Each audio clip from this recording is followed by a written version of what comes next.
카카오톡으로 친구와 얘기하다가 바로 송금하고 네이버 쇼핑에서 물건을 고른 뒤에 네이버 페이로 바로 결제한 경험 다들 있으시죠? 돈을 보내고 물건값을 결제하는 일이 이제는 은행이나 카드사 고유의 일이 아닙니다. 커피 전문점으로 알던 스타벅스까지도 관심을 보이고 있다는 이 분야, 오늘은 발전에 발전을 거듭하고 있는 핀테크 얘기 해보겠습니다. 핀테크 얘기들은 많이 하는데 그게 뭐냐고 하면 막상 설명하기 참 어렵습니다. 그런데 카카오뱅크, 카카오페이, 네이버페이, 토스 이런 단어들이 익숙하게 들리는 만큼 핀테크는 이미 우리 생활에 아주 넓고 깊숙하게 스며들어 있습니다. 앞서 얘기한 간편 송금과 간편 결제도 모두 핀테크죠. 핀테크는 금융을 뜻하는 파이낸스와 기술을 뜻하는 테크놀로지에서 앞글자를 따왔습니다. 쉽게 말하면 디지털 기술을 이용해서 새로운 금융 서비스를 제공하는 겁니다. 사실 금융의 기술을 접목하는 건 이미 오래전부터 적용되어 왔습니다. 인터넷 뱅킹이나 텔레뱅킹, 홈 트레이딩 시스템 같은 것들이 모두 금융에 기술이 도입되면서 가능해진 서비스죠. 그런데 이런 기술은 대면 거래를 비대면에서도 가능하게 했다. 오프라인에서만 가능한 서비스를 PC나 모바일로도 가능하게 했다. 이런 수준에 불과합니다. 금융회사가 금융 서비스를 제공하면서 좀 더 편하고 빠른 방법을 찾은 것이지 서비스 내용 자체는 달라지지 않았다는 뜻입니다. 그렇지만 최근의 핀테크는 다릅니다. 2015년 토스가 간편결제 서비스를 시작하고 K뱅크, 카카오뱅크 이런 인터넷 전문 은행들이 문을 열면서 우리 삶에서 돈이 오가는 방식은 획기적으로 바뀌기 시작했습니다. 특히 은행이나 증권사 이런 기존의 금융회사가 아니라 빅테크 기업들이 이런 변화를 이끌었다는 점이 눈에 띕니다.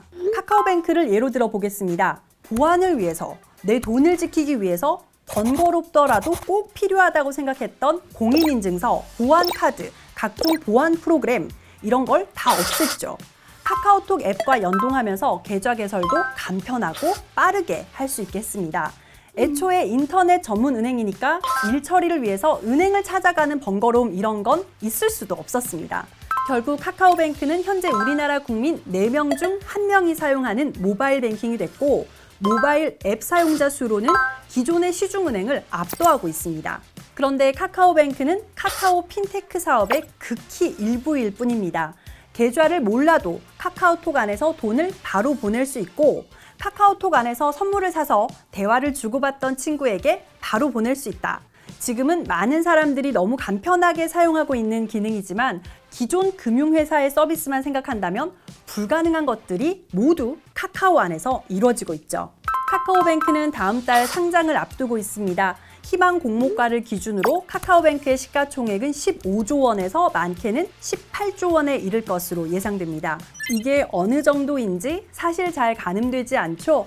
시중은행들의 시가총액과 비교해보면요. 시가총액으로 국내 1위 KB금융지주 시가총액이 23조 원 정도, 2위 신한금융지주가 21조 원 정도입니다. 그 다음 3위가 하나금융지주인데 대략 14조 원 정도, 4위 우리금융지주는 8조 원 안팎입니다.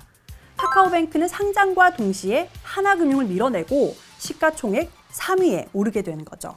네이버도 빼놓을 수 없습니다. 검색 기능을 이용해서 그걸 쇼핑, 커머스로 연결시키더니 이제는 네이버페이를 이용해서 결제까지 네이버 안에서 이루어지도록 하고 있습니다.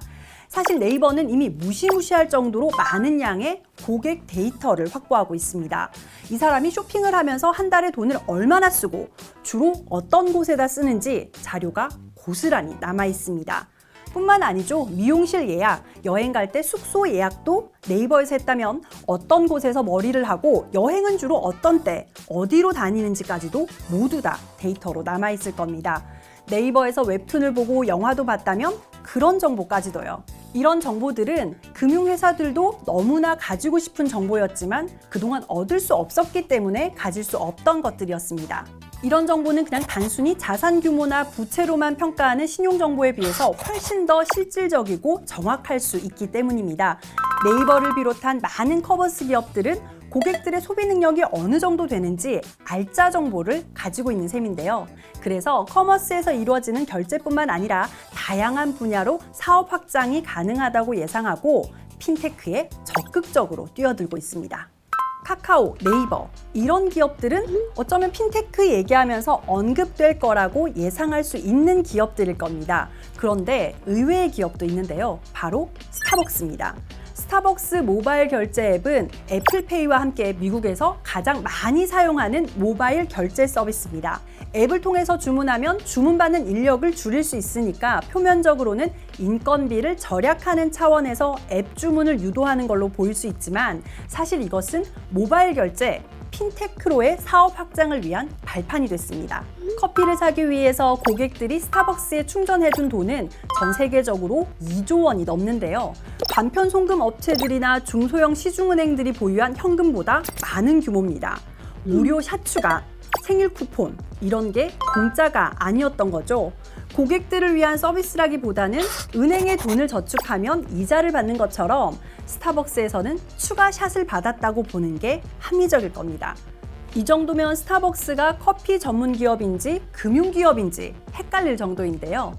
이미 2018년 말에 핀테크 혁명이란 주제로 우리나라에서 열린 심포지엄에 스타벅스는 삼성전자, 구글, 마이크로소프트와 함께 기업 대표 연사로 초대된 적이 있을 정도로 금융업계에서는 큰 자리를 차지하고 있습니다. 당시 심포지엄에 참여한 스타벅스 마케팅 부사장이 이런 말을 했습니다. 세계 각지에서 핀테크 실험을 하면서 여러 혁신 사례를 만들고 있다.